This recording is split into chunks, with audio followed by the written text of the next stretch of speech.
Oi pessoal, eu sou a Cris, professora de português do terceiro ano. Vou trabalhar com vocês alguns tópicos para o nosso simulado. Esse nosso último simulado ele tá muito legal, ele tá dinâmico, ele tá sucinto. Tentei pegar alguns tópicos que são bem importantes pra gente. Então assim, em primeiro passo eu quero destacar para vocês a interpretação textual. Não esqueçam, as provas de linguagem elas têm textos transbordantes. Então a gente vai primeiro ver qual a relação que a gente vai ter com esse texto. Primeiro passo, vocabulário, conhecimento prévio. Vocês trazem isso com vocês já. Feito isso, eu quero que vocês peguem a prova e leiam o texto na íntegra. Li o texto, identifiquei alguns termos que eu desconheço, eu não abandono o texto. Feita essa leitura, o que eu vou fazer? Eu vou trabalhar com uma significação próxima dessas palavras, que me dão o sentido. Eu consigo fazer isso na língua portuguesa, eu trabalho com contextos, eu trabalho com semântica, então dá para trabalhar significação.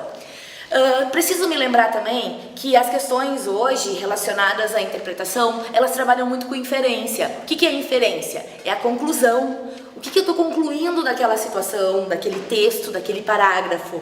Cuidem as informações que o enunciado me traz. Ele pede o texto na íntegra ou ele pede um parágrafo? E aí, a partir daí, eu vou voltar tantas quantas vezes for necessário para o meu texto base. Por favor, verifiquem com atenção as ideias que são defendidas pelo autor. Não esqueçam, a gente muitas vezes tem extrapolação de ideias ou redução de ideias. Não corram esse risco. Além disso, avaliem delicadamente cada uma das alternativas. A gente tem os distratores, lembram? O que vai acontecer? Cada uma das alternativas vai ter um termo que vai tornar impossível aquela resposta. E aí, uma delas vai ser a mais completa, mais correta, que é a teoria de resposta ao item, né? Faz isso com a gente, o Enem. E aí vai lá, é essa que vai se adequar à minha proposta.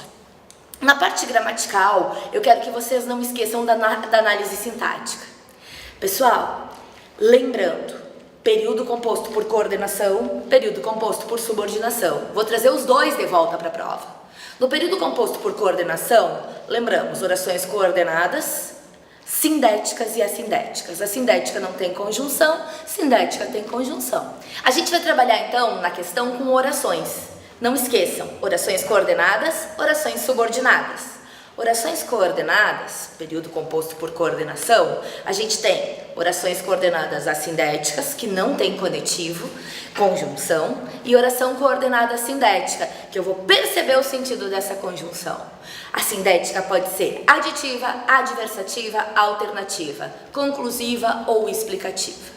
Período composto por subordinação, como eu diferencio? Eu tenho uma dependência entre as orações, pelos sentidos das orações.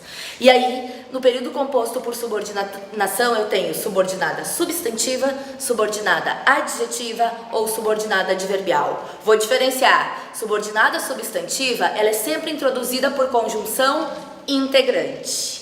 Subordinada substantiva, pessoal, ela exerce uma função sintática de um elemento que falta na oração principal. Quem é a oração principal no período composto por subordinação? Aquela que não tem conjunção.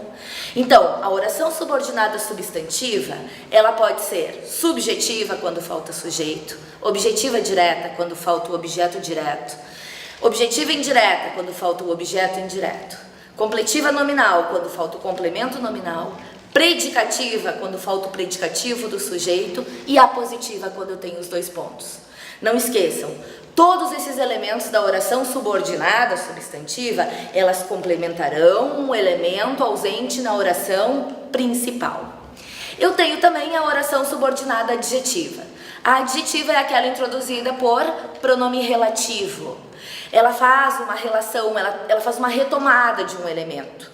Eu tenho aqui a oração subordinada adjetiva restritiva, que não é virgulada, e a explicativa, que é virgulada. E as orações subordinadas adverbiais. As orações subordinadas adverbiais, não esqueçam, ela exerce a função sintática de um adjunto adverbial da oração principal. Então, olha só, as adverbiais a gente vai conseguir compreender pelo sentido. O foco é o sentido dessa conjunção. E vamos classificá-la como causal, final, temporal, condicional, concessiva, comparativa e consecutiva. São as nossas classificações. Atentos para o sentido dessa conjunção.